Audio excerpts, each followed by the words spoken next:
Olá, eu sou o professor Vidal e o tema dessa aula será Números decimais.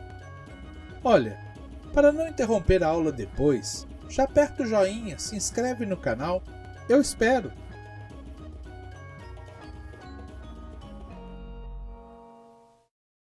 Os números decimais são uma outra forma de representar quantidades que não formam inteiros completos. Não podemos dizer que são diferentes das frações, porque no fundo são uma forma especial de escrever frações mistas, que facilita muito em algumas situações de cálculo. A decomposição dos números naturais, que são sempre inteiros, é como registrar claramente os valores de cada algarismo dentro do número dado, como nesse exemplo. 2.574 é igual a 2.000 mais 500 mais 70 mais 4. Ou mais detalhadamente, 2.574 é igual a 2 vezes 1.000 mais 5 vezes 100 mais 7 vezes 10 mais 4 vezes 1. A potência de 10 vai diminuindo a cada algarismo que chegamos para a direita. O algarismo mais à esquerda é multiplicado por 1.000, e à sua direita fica o vezes 100, e mais à direita ainda fica o vezes 10, e por último, o vezes 1. A potência de 10 está sendo dividida por 10 a cada avanço para a direita. Isso se reflete na redução do expoente dessa potência de 1 em 1. 1.000 é 10 ao cubo. 100 é 10 ao quadrado. 10 é 10 elevado a 1. E 1 é 10 elevado a 0. Da unidade de milhar para centena simples, o valor da ordem divide por 10. Da centena para a dezena, o valor também divide por 10. Da dezena para a unidade, o valor continua dividindo por 10. Vamos então imaginar como ficaria se dividíssemos a unidade por 10 também. Usando frações, uma unidade dividida por 10 daria 1/10. Então, vamos fazer esse valor ser a referência para uma nova ordem à direita das unidades, a ordem dos décimos. Como já fizemos isso uma vez, vamos fazer de novo. 1/10 dividido por 10 será 1/10 vezes 1/10, que dá 1/100. Coloquemos então no quadro posicional a ordem dos centésimos. Dando continuidade a essa ideia, podemos formar na sequência a ordem dos milésimos, dos décimos de milésimos, dos centésimos de milésimos, dos milionésimos, dos décimos de milionésimos, centésimos de milionésimos, etc. E chamando pelas classes depois décimos da classe e centésimos da classe, teremos na sequência os bilionésimos, trilionésimos, quadrilionésimos, etc., etc. Para facilitar a escrita, podemos trocar a grande repetição de zeros por potências. A organização do QP continua a mesma. Qualquer algarismo à esquerda de outro vale 10 vezes o que valeria no anterior. O algarismo 3 na casa dos centésimos vale 3 centésimos.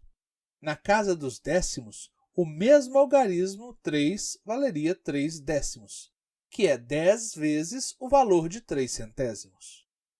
3 centésimos vezes 10 é igual a 30 centésimos, que simplificando fica 3 décimos. Se colocamos o algarismo 3 na casa das unidades, ele valerá 3 inteiros, e isso é 10 vezes 3 décimos. De novo, teríamos 30 décimos, que simplificando dá 3 inteiros.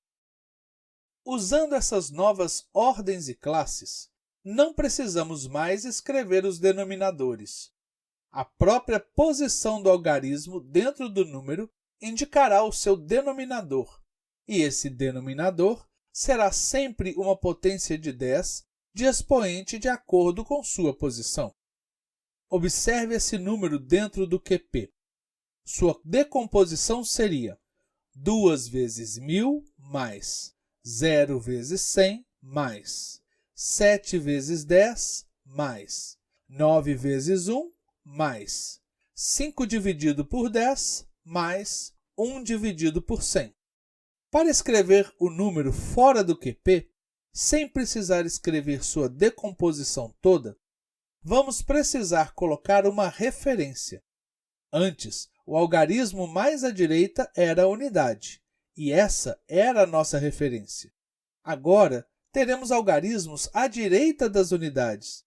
Como saber de qual ordem é o último ou onde estão posicionadas cada ordem?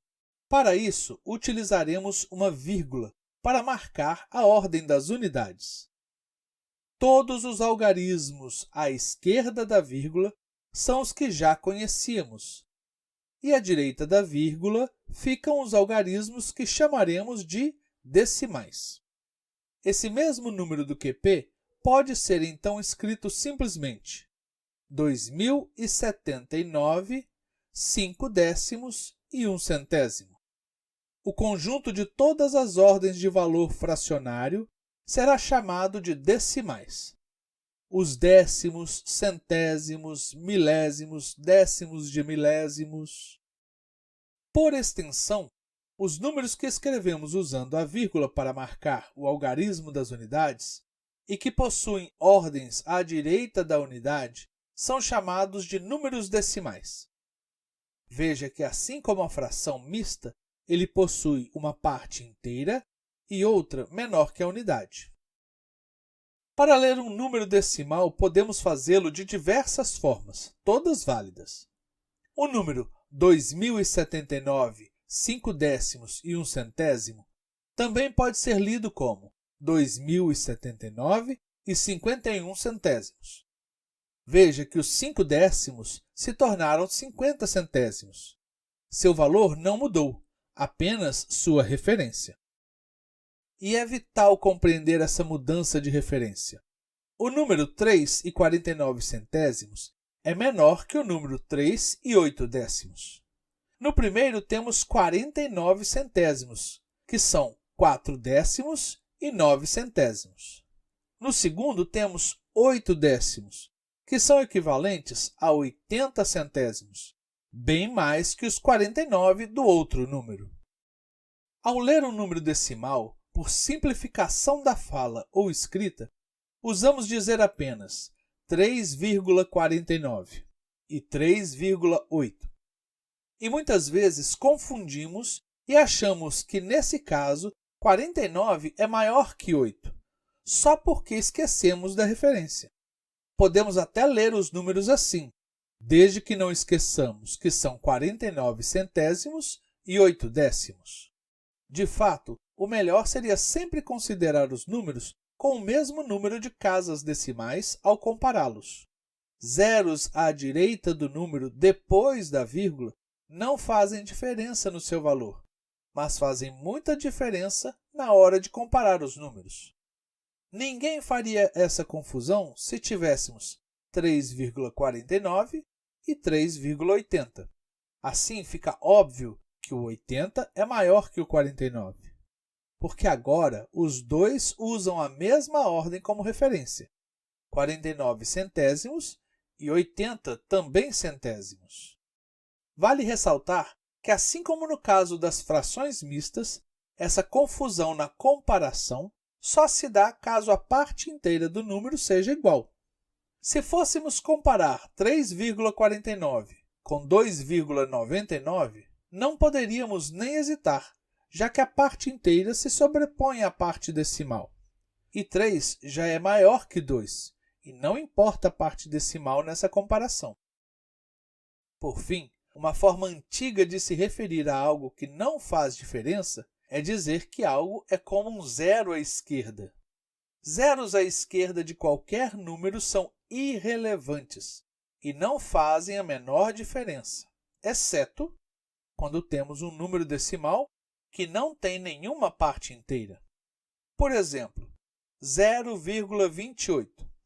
O zero, nesse caso, é essencial para dar a referência de que não temos parte inteira e que o 2 se refere à ordem dos décimos. Outro exemplo é 0,00006. Esses 5 zeros à esquerda são essenciais para determinar que o 6 ocupa a ordem dos centésimos de milésimos, e assim temos a exata noção de seu valor real. Pronto! Agora o que falta é só o exercício para vocês. E se não fizer, não pode dizer que aprendeu, hein? Antes que você esqueça de novo, aproveita agora, já acabou a aula, aperta o joinha, se inscreve no canal, compartilha com seus amigos. Esse quadro fica um tempo parado no vídeo só para você copiar. E se não der tempo, basta apertar o pause. Se tiver dúvidas, pode perguntar nos comentários abaixo que eu sempre respondo. Bom estudo!